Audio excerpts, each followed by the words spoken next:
स्वागत है यीशु मसीह की प्रेजेंस में। आमीन। अपने पड़ोसी को बोलो, तेरी जिंदगी के आसपास वो लोग एक छवि हैं तेरे साथ परमेश्वर के संबंधों की। जब आप परमेश्वर के साथ जेन्युइन रिलेशनशिप में होते हैं तो वो आपको जेन्युइन फ्रेंड्स, जेन्युइन हेल्पर्स और जेन्युइन लोग देता है जो आपके साथ चल सके।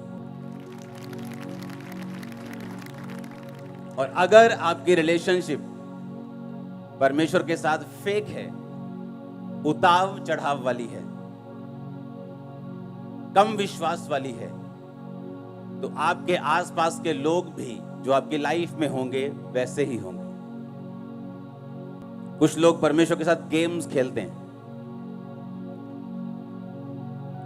वो बोलते जब मैं चर्च में हूं मैं एक विश्वासी हूं, लेकिन जब मैं अपने काम में चला जाता हूं मैं एक बिजनेसमैन हूं। मेरी बिजनेस लाइफ और मेरी स्पिरिचुअल लाइफ दोनों अलग अलग है, और मैं जिस तरह से मर्जी बिजनेस कर सकता हूं उसमें मुझे झूठ भी बोलना पड़ता है, उसमें मुझे थोड़ा बहुत हेरा फेरी भी करनी पड़ती है। और इसीलिए आपके आसपास के लोग भी वैसे ही होते हैं, क्योंकि जैसे वो निराशा जो आप परमेश्वर की लाइफ में बोते हैं आपको काटने को मिलती है आपके अपने लोगों से जो आपके आसपास है। जब परमेश्वर के साथ हम एक जेन्युइन, एक असली,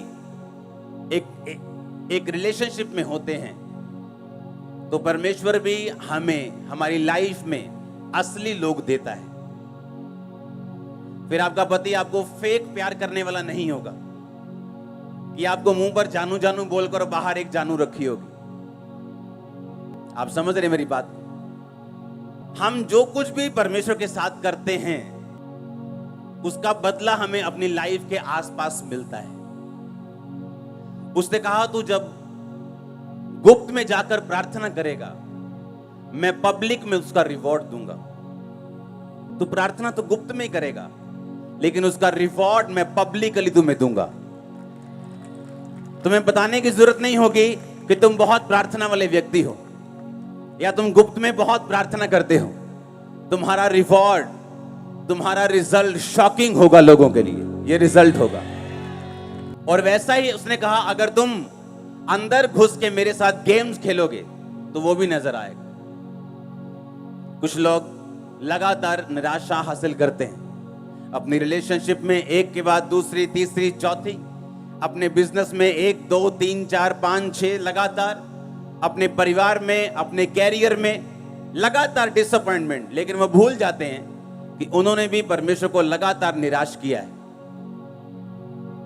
और परमेश्वर ने कहा क्या तुम नहीं जानते अन्य जातियां इन्हीं वस्तुओं की खोज में रहती हैं। मेरा वीजा लग जाए, मेरी शादी हो जाए, मैं बाहर चला जाऊं, मेरा कैरियर सेट हो जाए, मेरे बच्चे सेट हो जाएं। परमेश्वर ने कहा अन्य जातियां भी इसी वस्तुओं की खोज में रहती हैं, पर तुम्हारा स्वर्ग के पिता जानता है तुम्हें इन वस्तुओं की जरूरत है। पहले तुम उसके स्वर्ग और राज्य की खोज करो तो दुनिया की सब वस्तुएं तुम्हें पीछे पड़ के मिल जाएंगी। यह परमेश्वर का वायदा है तुम्हारे साथ। उसने कहा अन्य जातियां भी तो इन्हीं वस्तुओं की खोज में रहती हैं। वो भी तो जाती है ना, बाबा जी मेरा काम कर दो, रास्ता नहीं खुल रहा, कृपा कर दो। तो परमेश्वर ने कहा तुम भी तो इसी तरह से आए हो कि मेरा वीजा लग जाए, तो तुम में और उनमें फर्क क्या है? परमेश्वर ने कहा पहले तुम परमेश्वर के धर्म और राज्य की खोज करो तो सब वस्तुएं तुम्हें पीछे पड़ के क्या होंगी? मिल जाएंगी। हालेलुया। आपकी लाइफ में जो भी शारीरिक बदलाव शुरू होता है सबसे पहले वो आत्मा में होता है। जब आप आत्मा में माहौल चेंज कर लेते हैं तो शरीर में माहौल चेंज कर लेते हैं।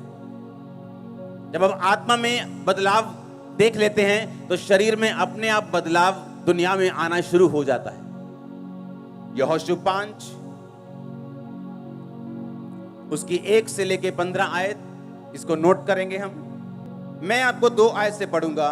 यहोशू 5 उसकी 2। उस समय यहोवा ने यहोशू से कहा चकमक की छुरियां बनाकर दूसरी बार इजराइलियों का खतना कर दे। तब यहोशू ने चकमक की छुरियां बनवाकर खलड़िया नामक टीले के पास इजराइलियों का खतना कराया। यहोशू ने जो खतना कराया उसका कारण यह है कि जितने युद्ध के योग्य पुरुष मिस्र से निकले थे वो सब मिस्र के निकलने पर जंगल के मार्ग में मर गए थे। जो पुरुष मिस्र से निकले थे उनका सबका खतना हो चुका था, परंतु जितने मिस्र के निकलने पर जंगल के मार्ग में पैदा हुए थे उनमें किसी का खतना ना हुआ था। हालेलुया। जब खतना हो गया तो 9 आयत में लिखा, तब यहोवा ने यहोशू से कहा, तुम्हारी नाम धराई जो मिस्रियों में हुई है उसे मैंने आज दूर किया है। इस कारण उस स्थान का नाम गिलगाल पड़ा। सब बोलो आमीन। परमेश्वर ने कहा इनका खतना कर दो। पुराने नियम में खतना जरूरी था, तो बाइबल कहती है जब उनका खतना हुआ तो परमेश्वर ने कहा, आज मैंने तुम्हारी नाम धराई मिस्र में से क्या की है? दूर की है। इसका मतलब मिस्र में अभी भी उनकी नाम धराई थी। ले चले गए यहोवा दे कोल, की मिलिया इन्हां हाले भी धक्के खांदे जंगलां च, काम ते हले होया नहीं इन्हां दा। लेकिन काम इसलिए नहीं हुआ क्योंकि उन्होंने परमेश्वर के वचन को क्या नहीं किया था? पूरा नहीं किया था। परमेश्वर के वचन में लिखा था कि हर एक इजरायली खतना करवाएगा और उनमें से कोई भी खतने वाला नहीं था। और जैसे ही उन्होंने परमेश्वर के वचन को पूरा किया, परमेश्वर ने कहा, आज मैंने मिस्रियों में तुम्हारी बेइज्जती दूर की है। जब आप स्पिरिट में चलते हैं, आत्मा में चलते चलते, जब आप परमेश्वर की एक्सपेक्टेशन, जो परमेश्वर चाहता है, जो परमेश्वर आपसे एक्सपेक्ट करता है, जो वो आपसे चाहता है कि आप करें, जब आप पूरी कर लेते हैं, आपका जो आसपास का माहौल है वो एकदम से चेंज हो जाता है। आपको नहीं मालूम होगा कि कौन सा आपका रिश्तेदार कब उसका दिमाग बदल गया और उसने आपको कहना शुरू कर दिया, यार मैं चर्च जाऊंगा। आप मेरी बात समझ रहे कि नहीं? आपको इसका प्रोसीजर मालूम नहीं, आपको कैसे हुआ ये मालूम नहीं, कैसे मेरे परिवार ने कह दिया जो एक दिन विरोधी था कि हम बपतिस्मा लेना चाहते हैं, कैसे हो गया? प्रोसीजर मालूम नहीं, तरीका मालूम नहीं, लेकिन ये मालूम है कि हुआ कैसे, कैसे हुआ ये नहीं पता कि दिमाग में क्या आया, लेकिन डाला किसने? परमेश्वर ने। और डाला कब? जब उसके वचन को पूरा किया गया। पहले भी समुद्र 2 भाग हुआ और बाइबल कहती है इस खतने से पहले जब वो जा रहे थे एक जगह तो नदी पार करनी जरूरी थी। तो जिस तरह समुद्र 2 भाग हुआ था, यहोशू ने नदी 2 भाग की थी, पता है कि नहीं? और वो भी उस टाइम में जब बाढ़ वाला टाइम था, बारिश वाला टाइम था और नदियां ओवरफ्लो बहती थी। बाइबल कहती जब यहोशू याजकों से और लोगों के साथ बाढ़ के बीच में गया तो पानी दीवार की तरह इधर और दीवार की तरह इधर, जिस तरह समुद्र में ठहरा था वैसे ठहरा रहा। इतने मिरेकल्स होने के बावजूद भी अभी तक इजराइलियों की नाम धराई बेइज्जती मिस्र में दूर नहीं हुई थी, क्योंकि अभी तक वचन जो था वो पूरा नहीं हुआ था। और जैसे ही उन्होंने वर्ड पूरा किया और खतना किया, और बाइबल कहती है जैसे ही वचन पूरा हुआ तो परमेश्वर ने उनके दिमाग में, मिस्रियों के दिमाग में क्या डाला? एकदम से उनका माइंड चेंज हो गया। वो अब हमें मालूम हुआ कि वो समुद्र वाली घटना जो थी ना, वो इत्तेफाक नहीं था, वो आंधी तूफान की वजह से समुद्र 2 भाग नहीं हुआ था, क्योंकि अब हमने सुना है उन्होंने इस नदी के साथ भी वैसा ही किया। अब हमने एकदम से माइंड चेंज हुआ और बेइज्जती दूर हुई। वो सब कहने लगे यहोवा की स्तुति हो। आमीन। क्या कहने लगे? कि यहोवा जीवित परमेश्वर है, यहोवा ही परमेश्वर है। बाइबल कहती है इजराइलियों के प्रति जो उनकी बेइज्जती वाली सोच थी वो बदल गई। वो सोचने लगे कि नहीं, परमेश्वर ही इनको यहां से लेके गया, जो इनको यहां से लेके गया वो परमेश्वर ही था। अब जो परमेश्वर इनको देश दे रहा है, इनको कनान दे रहा है, वो भी परमेश्वर ही था। और बाइबल कहती परमेश्वर की महिमा होनी शुरू हुई और इजराइलियों की बेइज्जती जो नाम धराई थी उनके बीच में, वो परमेश्वर ने उसको दूर किया। आप जैसे ही परमेश्वर में आते हैं, आप परमेश्वर के वचन को पूरा करना शुरू करते हैं, आप परमेश्वर की एक्सपेक्टेशन को पूरा करना शुरू करते हैं, जो लोग आपकी निंदा करने वाले होते हैं, जो लोग आपको पीछे खींचने वाले होते हैं, एक दिन खुद मानने लगते हैं कि तुम सही जगह पे थे, तुम परमेश्वर की संतान हो, हमें भी लेके जाओ, हम भी जाना चाहते हैं। Hallelujah, hallelujah. परमेश्वर ने कहा मैंने तुम्हारी नाम धराई आज क्या की है? आज मैंने तुम्हारी नाम धराई, तुम्हारी बेइज्जती को मैंने दूर किया है। उसके वचन को मानने का फल बड़ा है, बहुत बड़ा है।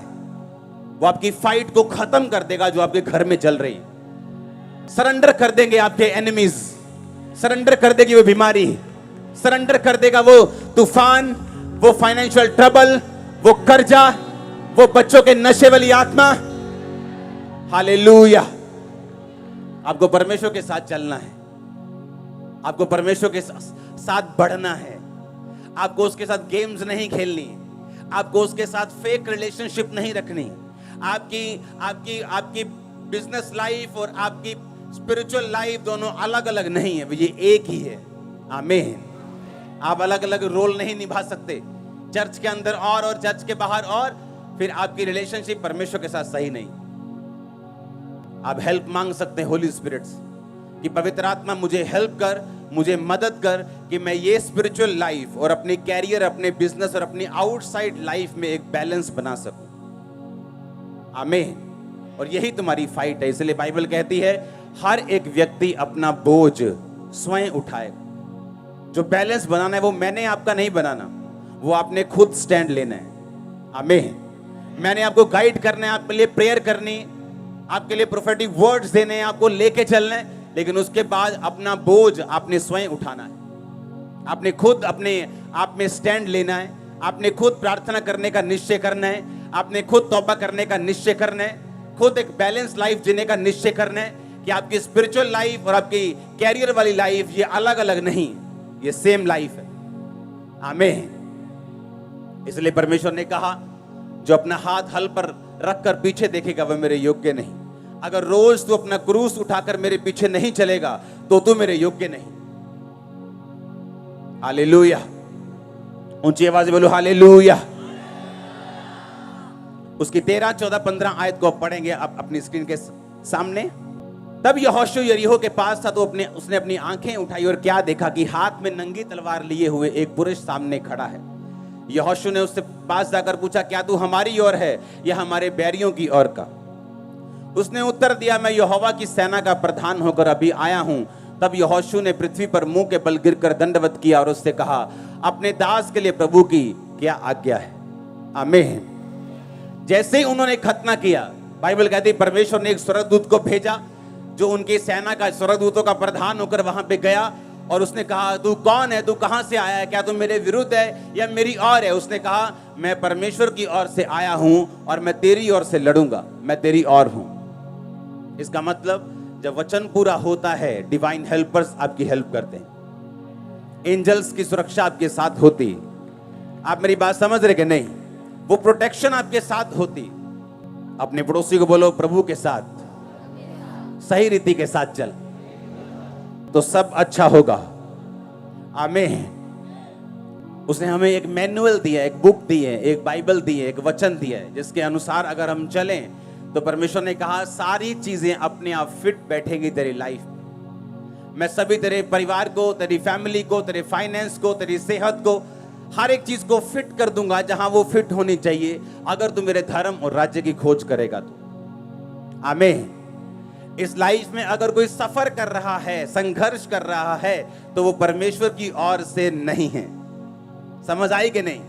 लाइफ इज ए स्ट्रगल, ये सबसे बड़ा क्या है? झूठ है। Life is not a struggle. आपने अपने बच्चों को स्ट्रगल करने के लिए पैदा नहीं किया। आपने ये प्लान नहीं किया कि चलो पहला बच्चा करते ताकि ये सदा फाइनेंशियल मुश्किल में रहे, दूसरा बच्चा चलो सदा ये बीमार रहे, चलो तीसरा बच्चा करते हैं सदा इसमें मुसीबतें रहे, सदा जेल में रहे। ऐसा होता है कभी? ऐसा कोई नहीं सोचता। अगर आप नहीं सोचते, परमेश्वर ने कहा तेरी और मेरी सोच में जमीन और आसमान का फर्क है। अगर तू अपने बाल बच्चों को अच्छी वस्तुएं दे सकता है बुरा होकर भी, तो मैं अपने बाल बच्चों को अच्छी वस्तुएं क्यों ना दूंगा? अगर तू रोटी मांगने पर सांप नहीं देता तो मैं अपने बच्चों को अच्छी वस्तुएं मांगने वालों को क्यों नहीं दूंगा? Life is not a struggle, ये झूठ है। लाइफ स्ट्रगल तब है जब हम अपने पिता से, अपने परमेश्वर से डिस्कनेक्टेड हैं, हमें नहीं पता कि जीवित परमेश्वर कौन है, इसीलिए life is a struggle. Life struggle नहीं है, नहीं तो हालेलुया। लाइफ स्ट्रगल नहीं है, इसलिए परमेश्वर ने आपको बाइबल दी है। अगर आप यहोशू 6 पढ़ें तो उसमें लिखा, परमेश्वर ने कहा यहोशू ये सामने यरीहो की दीवार है, और आजकल की दीवारों की तरह वो 13 इंच या 4 इंच या 9 इंच या 18 इंच की नहीं थी, फुटों में थी। इतनी बड़ी मोटी दीवार थी कि उसके ऊपर घर पड़ जाते थे। समझ आ रही कि नहीं? घर थे उसके ऊपर, दीवार इतनी मोटी थी, इतनी मोटी दीवार थी कि उसके ऊपर कमरे थे, घर थे उसकी, इतनी मोटी वो दीवार थी। वो इतनी मोटी थी कि कोई तोप, गोला, कोई उस जमाने के जो आधुनिक हथियार थे उस जमाने के हिसाब से वो दीवार को हटा नहीं सकते थे। कुछ भी दीवार पे मार दो, दीवार को हटा नहीं सकते। वो इतनी मोटी बनाई गई थी और उस दीवार से उस शहर को घेर लिया गया था ताकि कोई भी एनिमी उस दीवार के अंदर ना आ सके, और उस दीवार के ऊपर फौजी खड़े रहते थे। परमेश्वर ने वायदा किया था कि वो देश मैं तुम लोगों को, यहोशू तुम लोगों को दूंगा। और परमेश्वर ने कहा यहोशू जा और उस दीवार के रोज एक चक्कर लगा के आ, रोज याजकों को साथ ले जा, वाचा के संदूक वचन को साथ ले जा, और रोज उस दीवार का एक चक्कर लगाना और कुछ मत बोलना। 7वें दिन 7 चक्कर लगाना। जब 7 चक्कर पूरे हो जाएं, याजक नरसिंगा फूंके, और जब नरसिंगे का शब्द सुनाई दे, सब लोग हालेलुया के जयकारे मारना, दीवार गिर जाएगी। अब सुनो ध्यान से, जो भी परमेश्वर हमें देता है बाइबल में, जो पुराने नियम की कहानियां हैं, वो एक प्रतिबिंब यानी एक आईना है, एक एग्जाम्पल है हमारे लिए। बाइबल कहती, परमेश्वर ने कहा याजकों को साथ लेके जाना। यानी आपकी लाइफ में भी ऐसा समय आता है, मेरी लाइफ में भी आया, जब हमें मालूम होता है कि ये जो दीवार है, ये जो मुसीबत है, ये जो बीमारी है, या जो ट्रबल मुझे घेर के खड़ा है, इसका ना तो कोई मेडिकल हल है, ना कोई दुनिया इसका हल है, ना मेरा माँ प्यो इसका हल कर सकता है, ना मेरी पत्नी, ना मेरा पति, ना मेरे बच्चे, कोई इसका हल नहीं कर सकता। इसका हल सिर्फ परमेश्वर कर सकता है। समझ आई कि नहीं? ऐसा आपकी लाइफ में अगर नहीं हुआ तो वो होगा, ताकि परमेश्वर अपनी उपस्थिति साबित कर सके कि मैं तुम्हारी लाइफ में जीवित हूं। अब हुआ क्या? बाइबल कहती जैसे ही वो जा रहे थे, उन्होंने 7 चक्कर लगाए। आपकी लाइफ में जो इम्पॉसिबल चीजें हैं, कि आपका पति 20 साल से शराब पी रहा है, आपकी सुनता नहीं, लेकिन जब आप चर्च में आए, आपको मालूम होना चाहिए अब वो आपकी सुनने वाला है। लेकिन वो होगा कैसे? ये परमेश्वर ने एग्जाम्पल्स दिए हैं बाइबल में। उसने कहा जब तुम 7 चक्कर लगा लेना तो जय जयकार करना। और बाइबल कहती है वो पहले दिन जब गया तो वाचा का संदूक यानी वचन को लेके गया और याजकों को लेके गया। आप जानते कितने क्रिश्चियंस हैं इस दुनिया में जो ब्रेक हैं, जो टूटे हुए हैं, जो परमेश्वर से दूर हैं, लेकिन है क्रिश्चियन। कारण क्या है? कारण यह है कि वाचा का संदूक वो साथ लेके गए। आज क्रिश्चियंस हद से ज्यादा गिनती में हैं जो रोज बाइबल नहीं पढ़ते। आप जानते हैं, आपने लंगड़े चलते हुए हर संडे देखे हों तो भी आप विश्वास में बने नहीं रह सकते जब तक आप खुद बाइबल नहीं पढ़ेंगे और खुद नहीं सुनेंगे। आप मेरी बात समझ रहे कि नहीं? आपने अपने सामने मुर्दा जिंदा होता देखा हो, अंधे देखे हों, पागल संगलों से छूटते हुए देखे हों, तो भी आपको वचन पढ़ने की जरूरत है। आपको मालूम, अगर आप वचन नहीं पढ़ेंगे, आपकी स्पिरिट में शैतान अविश्वास के साथ और अपने ऐसे वचनों के साथ और अपने ऐसे क्वेश्चंस के साथ अटैक करेगा जिसका जवाब आपके पास नहीं होगा, क्योंकि शैतान कभी भी इमोशनल जवाबों से नहीं मरता, वो वचन के जवाबों से मरता है। आप समझ रहे क्या? हाँ, आपके इमोशंस क्या है कि आपने लगड़े चलते हुए देखे, वो इससे नहीं मरता। आपके अंदर वचन क्या है? और बाइबल कहती है वो वचन को साथ लेके गए, वचन उठाया हुआ था। दूसरा, याजकों के साथ। आज कितने क्रिश्चियंस हैं जिनके साथ जो अच्छी चर्चों से संबंध रखते हैं? कितने क्रिश्चियंस ऐसे हैं जिनके साथ ऐसे याजक हैं जो परमेश्वर के करीब हों, फिर वो कहते हैं वो दीवार क्यों नहीं गिरी? फिर वो कहते हैं हमारी लाइफ में जो इम्पॉसिबल काम है वो पूरा क्यों नहीं हुआ? परमेश्वर कहाँ है? अरे परमेश्वर तो वही है जहां वो था। परमेश्वर तो तब भी था जब यरीहो की दीवार नहीं गिरी थी, वो तब भी था जब गिरी थी। अब बात यह है कि परमेश्वर की हुक्मों को, उसकी आज्ञाओं को, उसके जो हुक्म हैं उन्होंने माना कि नहीं माना। और परमेश्वर का हुक्म था अगर तुम इम्पॉसिबल दीवार को गिरते हुए देखना चाहते हो तो याजकों को लेके जाओ, याजकों को सुरक्षित रखो, और याजकों को के साथ जो वाचा का संदूक है वो हो, और उसके बाद नरसिंगे हो, वर्शिप हो, और उसके साथ तुम चलते जाना। आज कितने लोग ऐसे हैं जो अच्छी संगतियों से संबंध रखते हैं? लोगों को लगता है जो घर के पास है वहां चले जाओ, पैसा बचा लो, किराया बहुत लगता है चर्च जाने में, तो पैसा बचाते हैं। पैसा तो बचा लिया, पर दीवार वहीं की वहीं खड़ी। उस दीवार के पीछे कितने करोड़ों बैठे हैं, कितनी ब्लेसिंग्स बैठी, वो नजर नहीं आई, लेकिन वो किराया नजर आया जो चर्च जाने में लगता है।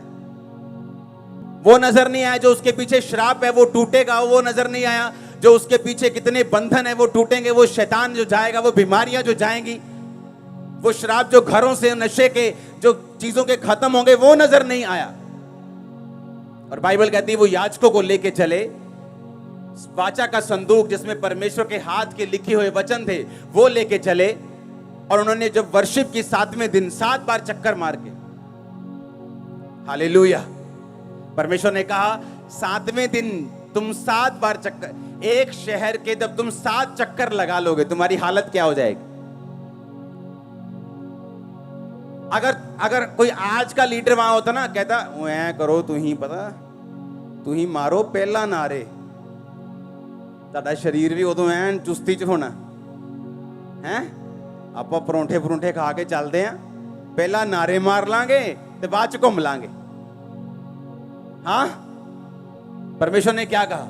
परमेश्वर ने कहा पहले तुम चक्कर लगाओगे 7। हाय 7 चक्कर, लेडीज भी हैं उसमें, बच्चे भी हैं उसमें, बुजुर्ग भी हैं उसमें। कई बार परमेश्वर जो करने के लिए बोलता है ना वो सेंसलेस लगता है, ऐसा लगता है कि परमेश्वर निर्दयी है, ऐसा लगता है कि परमेश्वर को आज का मालूम नहीं आज क्या चल रहा है दुनिया में। अरे छोटा सा बच्चा है, चर्च में गर्मी बहुत होगी, अरे आज बारिश बहुत है, आज गर्मी बहुत है, आज। जब वो शारीरिक रूप में थक गए, परमेश्वर ने कहा अब मारो जय जयकार के नारे। सुनो, समझ आई कि नहीं? और हमें थोड़ी सी गर्मी से डर लगता है चर्च में बैठने में। हालेलुया। इसीलिए आत्मिक चीजों में हम लोग पीछे, जबकि हमें आगे होना चाहिए। अब आगे जा रहे हैं, आगे जा रहे हो, परिवार समेत आगे जा रहे हो, फाइनेंस समेत आगे जा रहे हो, सेहत समेत आगे जा रहे हो, यीशु मसीह के नाम में आमीन हो जाए। बरकत तुम्हारी है चर्च। उन्होंने कहा जब तुम 7 चक्कर लगा लोगे तो नारे मारेंगे, बच्चे भी होंगे, बुजुर्ग भी होंगे, लेडीज भी होंगी, जेंट्स भी होंगे, बड़े भी होंगे, छोटे भी होंगे। 7 चक्कर लगाने के बाद शहर के अब हम जय जयकार के नारे लगाएंगे, और जब तुम जय जयकार के नारे लगाओगे, हालेलुया बोलोगे, तो उसने कहा दीवार गिर जाएगी। और जब दीवार गिरी, अगर लोग इस साइड थे कि अंदर वाले ये ना सोचे कोई स्पेशल केमिकल लेके आए और दीवार इधर गिरी, जबकि दीवार किधर गिरी, इधर वाली साइड, जैसे किसी ने उनकी ओर से धक्का मारा हो। हालेलुया। और जब दीवार गिरी, परमेश्वर कहता आप चढ़ जाओ और जो कुछ तुम्हारे सामने है ले लो, मैं तुम्हें तुम्हारे हाथ में करता हूं सारा कुछ। हालेलुया। वो तुम्हारे हाथ में करने वाला, बीमारियों को हाथ में करने वाला, उन श्रापों को तुम तोड़ दोगे खुद अपने हाथों से, पैरों से।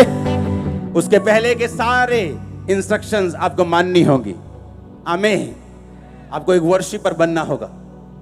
सुबह निकले घर से, अगर लेट निकले तो किराया कम तो नहीं लगा, उतना ही लगा ना, ज्यादा ही लगा होगा 10 रुपए, कि ऑटो वालों ने पता कि काका घंटा रह गया हूं तो 15 लगणगे। हाँ, उतना ही किराया लगा, उतना ही एफर्ट लगा, तो क्यों नहीं टाइम पर आए हम? 1 घंटा भी हम वर्शिप मिस क्यों करें? आधा घंटा भी वर्शिप मिस क्यों करें? लेकिन ये स्पिरिचुअल नॉलेज, ये आत्मिक नॉलेज, ये आत्मिक सेंस सब लोगों को नहीं है। इसलिए सारे लोग यहोशू के जैसे नहीं हैं, सारे दाऊद के जैसे नहीं हैं, सारे शमूएल के जैसे नहीं। ये नहीं कि परमेश्वर ने आपको दाऊद की तरह नहीं चुना या आपको पतरस की तरह नहीं चुना, उसने सब कुछ चुना है काम बड़े करने के लिए, लेकिन आपका रिस्पॉन्स कैसा है आत्मिक चीजों के लिए, ये मायने रखता है। हम सुबह टाइम से नहीं निकले, वो बर्तन जो सुबह 7 बजे धोने चाहिए वो हम 9 बजे धो रहे हैं, ये हमारी गलती है। जो काम हम सुबह कर सकते आलस की वजह से नहीं किया, और चर्च में 1 घंटा लेट है। 10 बजे वर्शिप शुरू होती, हम कोई 11 बजे आ रहे हैं, कोई 11:45 आ रहे हैं, कोई 10:30 आ रहे हैं, क्योंकि हम स्पिरिचुअली इतना एक्टिव नहीं है कामों के लिए। अगर आप यहां आए हैं तो मैं सुबह 5 बजे का मान लो आपको देख रहा हूं, मैं रात को अपने प्रेयर रूम में हूं। अगर मैंने क्रूसेड पे जाना है तो कई दिनों तक मैं प्रेयर रूम में हूं। मुझे मीटिंग मिस करनी पड़े कोई बात नहीं, लेकिन मैं प्रेयर में हूं। आत्मिक चीजों का एक मकसद है। हालेलुया। और जब रिजल्ट आता है फिर आपको नजर आता है, अच्छा देखो कितना अच्छा रिजल्ट आया। हालेलुया। लेकिन उस रिजल्ट के लिए आपको कुछ प्राइस, कुछ मूल्य आपको अदा करना होता है, जो हम अदा करने के लिए तैयार हैं या नहीं। हालेलुया। अब वो लोग जिनकी लाइफ में वचन है, वो लोग जिनकी लाइफ में वर्शिप है, वो लोग जिनकी लाइफ में अच्छी संगति है, वो लोग मार नहीं खा सकते। अच्छी संगति उनको संभाल के रखती है। जो वचन वो खुद पढ़ते हैं उनको संभाल के रखते हैं। जो वर्शिप वो खुद करते हैं वो उनके बंधनों को तोड़ती है। आमीन। और इसीलिए परमेश्वर ने हमें वचन दिया, पुराना नियम दिया, नया नियम दिया। हम उन वचनों को स्टोरीज की तरह, जैसे अन्य जातियां पढ़ती हैं अपने पुरानी स्टोरीज की तरह, जिनसे, लेकिन ये स्टोरीज नहीं है, ये जीवित वर्ड है। ये सिखाता है कि उस समय ऐसे हुआ था, अगर तुम पैटर्न फॉलो करोगे तो तुम्हारे साथ भी वैसा हो सकता है, तुम भी ब्लेस हो सकते हो, तुम्हारी भी जो कंडीशन है वो सुधर सकती है। इम्पॉसिबल पॉसिबल हो सकता है, वो हो सकता है। 100% मैंने देखा है। हालेलुया। ऐसा पॉसिबल है अगर हम लगातार उस पैटर्न को, उस वचन को फॉलो करें परमेश्वर के साथ। और जब हम फॉलो करते हैं वो हमारे आसपास का माहौल चेंज करता है, नाम धराइयों को वो दूर करता है, रियल हेल्पर्स को लेके आता है, रियल लोगों को लेके आता है। अगर हमारे रिलेशनशिप प्रभु के साथ फेक है तो लोग भी फेक आएंगे हमारी लाइफ में। आप चर्च में आएंगे और ऐसे पूरा ऐसे आग से भरे हुए, लेकिन बाहर एक गर्लफ्रेंड रखी हुई, आपकी रिलेशनशिप फेक है। और जैसे आप फेक हैं प्रभु के साथ, परमेश्वर भी आपके साथ फेक होगा। उसने कहा मैं तुम्हें कभी ना छोड़ूंगा, कभी ना त्यागूंगा, और मैं तुझे धोखा नहीं दूंगा। इसका मतलब परमेश्वर धोखा देता है। जब तुम उसको धोखा देते हो वो तुमको डबल धोखा देता है।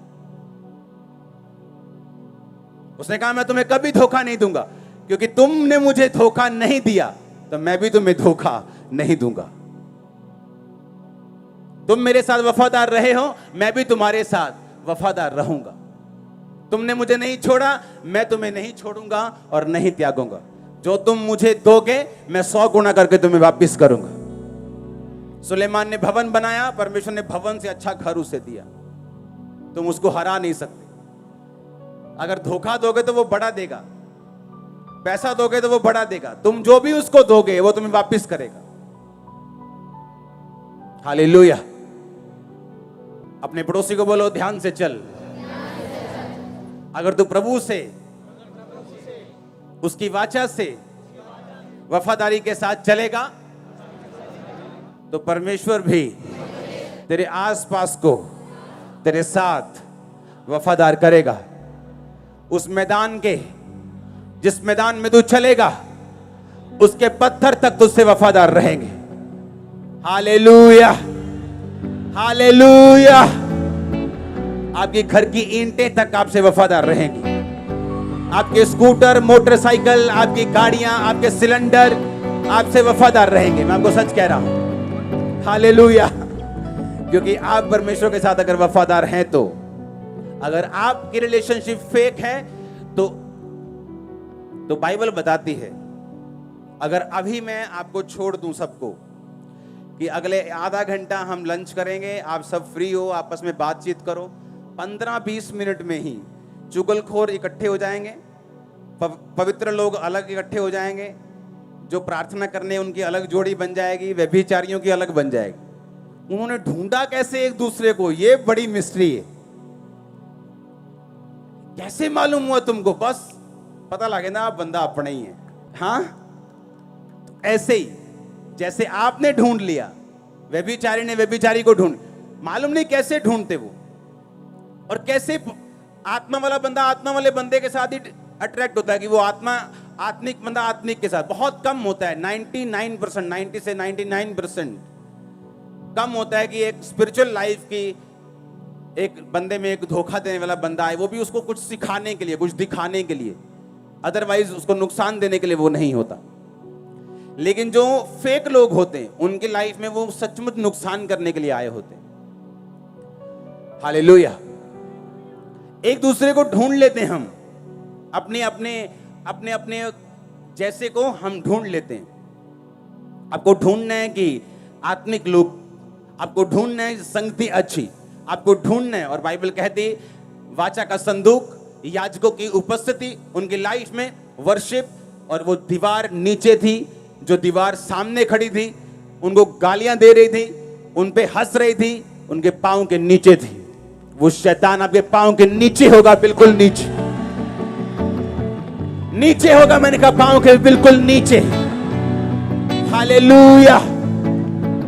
आपको विश्वास करना है और परमेश्वर के साथ चलना है। आमीन। जो परमेश्वर ने हुक्म दिए हैं उन्हें बिना तोड़े, बिना बहाना बनाए आपको पूरा करना है। हम परमेश्वर से ज्यादा धर्मी नहीं हो सकते, परमेश्वर से ज्यादा पवित्र नहीं हो सकते, परमेश्वर से ज्यादा आगे नहीं देख सकते। जितना वो देख सकता है हम उतने हिसाब से चलें। हालेलुया। बाइबल कहती है जब परमेश्वर ने शमूएल को कहा कि जाके शाऊल से कह दे कि उस देश में जाके सारे लोगों को खत्म कर दो, वो गया। और बाइबल कहती है अच्छी भेड़ बकरियां, अच्छी गाय बैल बकरियां भैंसे बचा के रखी। राजा अगाग को जीवित पकड़ लिया, उसको मारा नहीं। मारा क्यों नहीं? कि पब्लिक में ले जाके मारूंगा, पब्लिक वाह वाह करेगी। थोड़ा पॉलिटिकल हो गया था वो, कि लोग खुश होंगे। उसे परवाह नहीं थी कि परमेश्वर क्या सोचेगा, पर लोग खुश रहने चाहिए। चाहे झूठी प्रोफेसी करनी हो, लोग खुश रहने चाहिए, जनता आती रहनी चाहिए, परमेश्वर का कोई बात नहीं। ऐसे लोग थोड़े टाइम के लिए होते हैं। और क्या हुआ? जब परमेश्वर का दास आया, उसने कहा ये क्या किया तूने? उसने कहा मैंने वही किया जो तूने किया। उसने कहा जो मैंने कहा वो अगर तूने किया होता तो ये गायों का भैं भैं, ये म्यानों का मैं ये मुझे सुनाई नहीं देता। उसने कहा ये तो मैं तेरे ही परमेश्वर के लिए भेंट लेके आया हूं, उसी को चढ़ाना है। उसने कहा परमेश्वर क्या ये चाहता है कि तुम गाय बैल बकरियां चढ़ाओ, या ये चाहता है कि तुम उसकी आज्ञाओं को मानो? हालेलुया। आप जाने अगर हम पुराना नियम पढ़ें और अगर हम दिमाग से पढ़ेंगे तो ठोकर खाएंगे।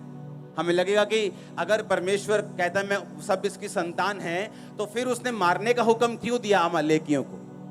क्यों परमेश्वर बोलेगा अमालेकियों को मार दो? क्या वो उसके बच्चे नहीं है क्या? बाइबल कहती है कि परमेश्वर ने जब तक यीशु मसीह नहीं आए हुक्म बना के रखा, दांत अगर कोई तोड़ दे तो उसका दांत तोड़ दो, कोई प्राण लेना चाहे तो उसका प्राण ले लो। पता है क्यों? अगर ऐसा परमेश्वर के वंश के साथ या परमेश्वर के लोगों में परमेश्वर ना कहता, तो परमेश्वर के लोग आज के जैसे हमेशा नम्र रहते और यीशु मसीह के वंश के आने से पहले ही वो वंश मर चुका होता। यीशु मसीह आ सके दुनिया में, उसका वंश बच सके, तो परमेश्वर ने ऐसे रूल बनाए कि तब तक यीशु मसीह के आने तक ऐसा रूल बना रहे और इजरायली जाति बनी रहे, उसका वंश बना रहे। और जब यीशु मसीह आए, यीशु मसीह ने कहा अब दांत के बदले दांत नहीं, अब प्राण के बदले प्राण नहीं, अब जो कोई तुम्हारे इधर थप्पड़ मारे उधर कर दो।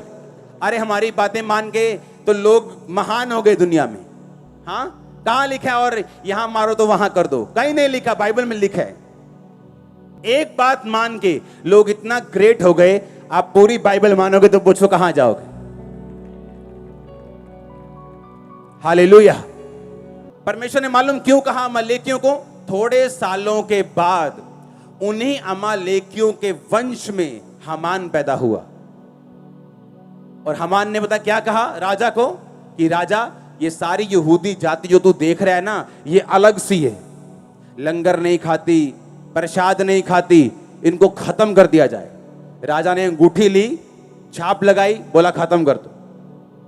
पता है क्यों? क्योंकि वो यहूदी थे। कहां से आए थे? शाऊल शमूएल के वंश से आए थे। और क्यों परमेश्वर ने कहा था अमालेकियों का पूरी तरह से नाश कर दे? क्योंकि नहीं तो आने वाले समय में ये पूरी यहूदी जाति को नाश कर देंगे। लेकिन उसने सुनी नहीं। परमेश्वर सिर्फ इस बात से नाराज नहीं था कि इसने बात नहीं सुनी, उसका मकसद बहुत बड़ा था। आप परमेश्वर से ज्यादा धर्मी नहीं हो सकते। हालेलुया। कि नहीं नहीं प्रभु ਨੂੰ थोड़ी पता है, दयावान बनो, दयावान। मैं तो नहीं मारूंगा सभी अमालेकियों को, कुछ कुछ छोड़ दिए, भाग जाओ कोई बात नहीं। कि नहीं नहीं मासी का दिल थोड़ी दुखाना हूं, ठीक है मासी मैं नहीं जाता चर्च। और शाऊल ने भी ऐसा ही किया था। परमेश्वर की आज्ञा भी पूरी करते थे कि जो हाथ में आएगा उसको मार देंगे, जो बचता है बचने दो। और वही उनके लिए खतरा बन गए, वही उनके लिए थ्रेट बन गए। जिस पाप को आज आप खत्म नहीं करेंगे, फ्यूचर में ये आपके बच्चों को खा जाएगा। जिस व्यभिचार को आज आप खत्म नहीं कर रहे, वो फ्यूचर में आपके बच्चों के लिए जहर है। वो जहर भी छोटा शब्द है उसके लिए। जिस पाप को आज आप खत्म नहीं कर रहे, जिसको अपने सांप बना के रखा हुआ है, वो प्रकाशित वाक्य में वो सांप जो उत्पत्ति में सांप था, एक छोटा सपोला था, वो प्रकाशित वाक्य में अजगर बन चुके हैं। और अजगर निगल लेते हैं। लोग तब नहीं सुधरते जब वो पाप करते हैं और कहते कोई बात नहीं, लेकिन जब वो अजगर बन के पूरे परिवार को निगल लेता है, तब वो रोते हैं। तब रोने का फायदा नहीं, अब हो गया जो होना था। हम प्रभु से ज्यादा धर्मी नहीं। अगर वो कहते हैं कि अगर तेरी दाहिनी आंख ठोकर मारती है तो फेंक दे उसको, फेंक दे कुछ देर के लिए रिश्तेदारों को, फेंक दे कई बार कुछ देर के लिए अपने कैरियर को, अगर वो तेरी आत्मिक जिंदगी के सामने आता है, क्योंकि तू सब कुछ फेंक कर भी स्वर्ग राज्य में प्रवेश कर जाएगा। और जो तू फेंकेगा, मैं इस दुनिया पर 100 गुना वापिस भी तुझे करूंगा, ताई माने पर करूंगा। आमीन। ताई माने के ऊपर पतरस ने कहा, प्रभु हम सब कुछ छोड़कर तेरे पीछे हो गए, हमें क्या मिलेगा? परमेश्वर ने कहा, एक भी ऐसा नहीं ना होगा आने वाले समय में जिसने मेरे लिए कुछ छोड़ा हो और 100 गुना ना पाए। खेत छोड़े 100 गुना, पैसा छोड़ा 100 गुना, घर छोड़ा 100 गुना, और साथ में अनंत जीवन भी। इस दुनिया की बरकतें भी तुम पाओगे 100 गुना, और अनंत जीवन भी पाओगे 100 गुना। तुमने प्रभु के लिए इज्जत को छोड़ दिया, लोगों ने तुम्हारी बेइज्जती की, परमेश्वर ने कहा मैं 100 गुना 1000 गुना इज्जत वापस करूंगा तुम्हें, इसी दुनिया पर करूंगा, और स्वर्ग में अनंत जीवन भी तुम्हें दूंगा। Hallelujah, hallelujah, hallelujah. अब फैसला आपने करना है कि परमेश्वर के साथ वफादार रहना है, गुड रिलेशनशिप बना के रहना है, कि फेक रिलेशनशिप रख के अपने आसपास के लोगों को भी वैसा देखना है जैसा आप परमेश्वर के साथ हैं। क्योंकि आपके आसपास की जिंदगी एक छवि है, प्रतिबिंब है, एक मिरर है जो आपने परमेश्वर के साथ किया है। Hallelujah, hallelujah. अब आपने देखना है आपने क्या करना है, चॉइस आपके हाथों में। आपको आपका पास्टर आपके घर में देखने नहीं आने वाला, आपने कितनी शराब पी, आपने कितनी ब्लू फिल्म देखी, वो नहीं देखेगा, लेकिन परमेश्वर देखेगा, उसी के हिसाब से हमें बदला देगा। आज जो पाप सांप की तरह है, कल वो अजगर की तरह है। आज वो आपको खत्म कर रहा है, कल वो परिवारों को खत्म करेगा। आपने फैसला करना है क्या करना है। हालेलुया। वो हमें फैसला करना है हमें क्या करना है।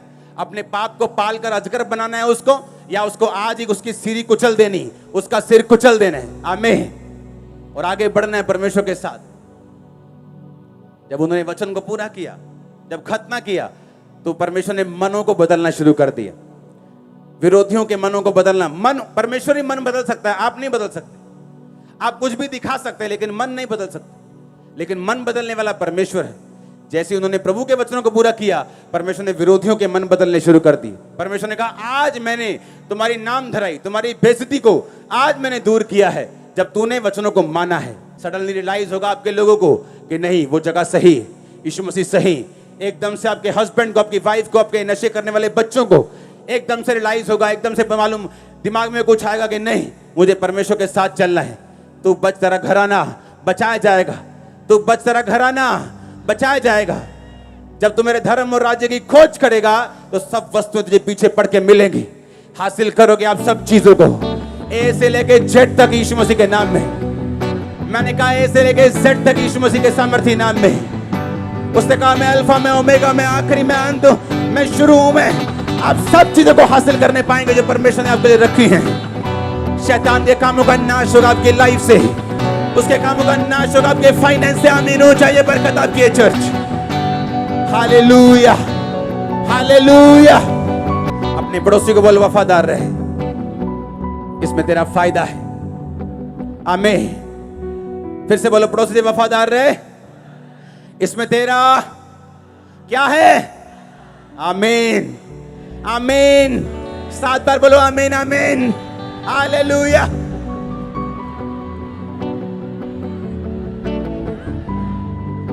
आमीन। समझ आ रहा है वचन? हाँ, कैसे परमेश्वर काम करता है। अब मिरेकल्स पहले भी हो रहे थे, लेकिन परमेश्वर ने उनके हार्ट को चेंज कर दिया। और परमेश्वर ने कहा आज मैंने वो नाम धराई क्या की है? दूर की है। कब? आज। आज आप नहीं जानते, आज आप तौबा करके जाए और एक गुड न्यूज आपकी वेट कर रही हो,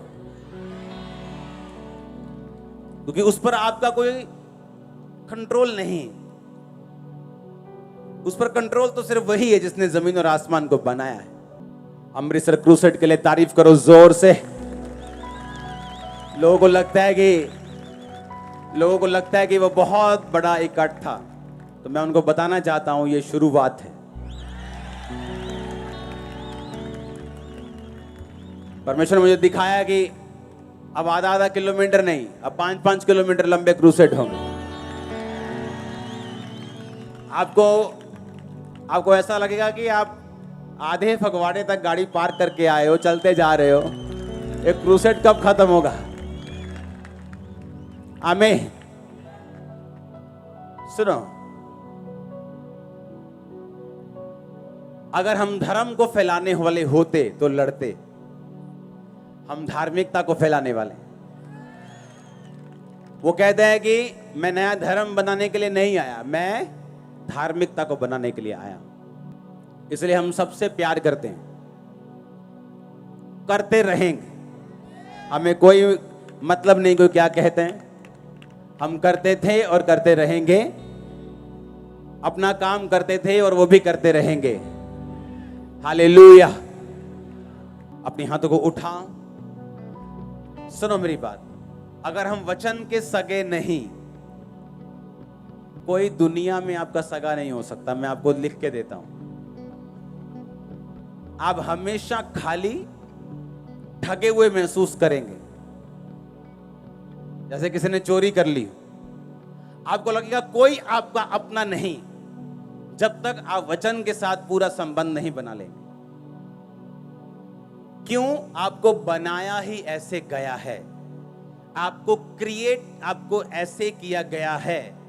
आपकी जो फंक्शनिंग है ना, आपका जो सॉफ्टवेयर है, वो बनाया ही परमेश्वर ने इस तरह का है कि आप इससे अलग कर ही नहीं सकते कुछ। और जितना हम परमेश्वर के खिलाफ फाइट करेंगे, उतना खिंचेंगे, उतना फ्रस्ट्रेट होंगे और वापिस फिर उसी पहाड़ के नीचे आएंगे। हमें फैसला करना है खुदा के साथ फेथफुल रहने का, और वो आपके लिए बेस्ट रास्तों को ओपन करेगा। वो मेक श्योर करेगा आपकी टेस्टिमनीज, आपकी गवाहियां, आपका फाइनेंस, आपका परिवार बेस्ट हो।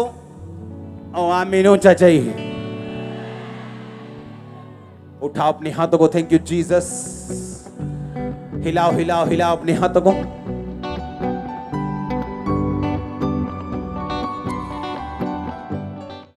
हमारे YouTube चैनल को सब्सक्राइब करें ताकि आप परमेश्वर के गहरे भेदों को जान सकें कि कैसे आप परमेश्वर में बढ़ सकते हैं, कैसे आप दुष्ट आत्माओं से, नशों से, बीमारियों से और वंशों के श्रापों से आजाद हो सकते हैं।